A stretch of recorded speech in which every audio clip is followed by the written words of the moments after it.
मुंबई महापालिकेच्या अर्थसंकल्पाची तारीख ठरली आहे। 3 किंवा 4 तारखेला अर्थसंकल्प मांडण्याची शक्यता आहे।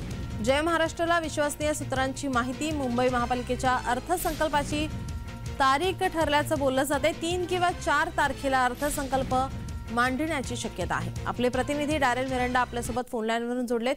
डॅरेल, पालिकेच्या सुद्धा अर्थसंकल्पाची तारीख ठरल्याची माहिती सध्या समोर येते।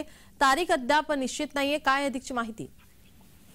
नीलम, मुंबई महानगरपालिकेचा 2024-25 या आर्थिक वर्षासाठीचा अर्थसंकल्प या आठवड्यात 3 किंवा 4 फेब्रुवारीला मांडण्यात येणार असल्याची विश्वसनीय सूत्रांनी माहिती दिली आहे। प्रशासकीय राजवटीतील हा दुसरा अर्थसंकल्प असून या अर्थसंकल्पाकडे सगळ्यांचेच लक्ष लागले आहे।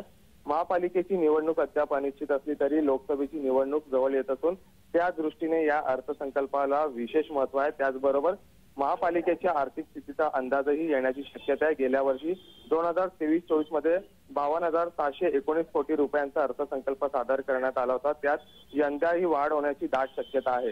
नीलम, डॅरेल, नेमकी तारीख कधीपर्यंत निश्चित होईल त्या संदर्भात काय माहिती मिळते का? नीलम, विश्वसनीय सूत्रांनी दिलेल्या माहितीनुसार फेब्रुवारीच्या पहिल्या आठवड्यात अर्थात 3 किंवा 4 फेब्रुवारीला हा जो अर्थसंकल्प आहे तो मांडण्यात येणार असल्याची सूत्रांची माहिती आहे। डॅरेल, तुम्ही आमच्या सोबत असेच जोडलेले रहा।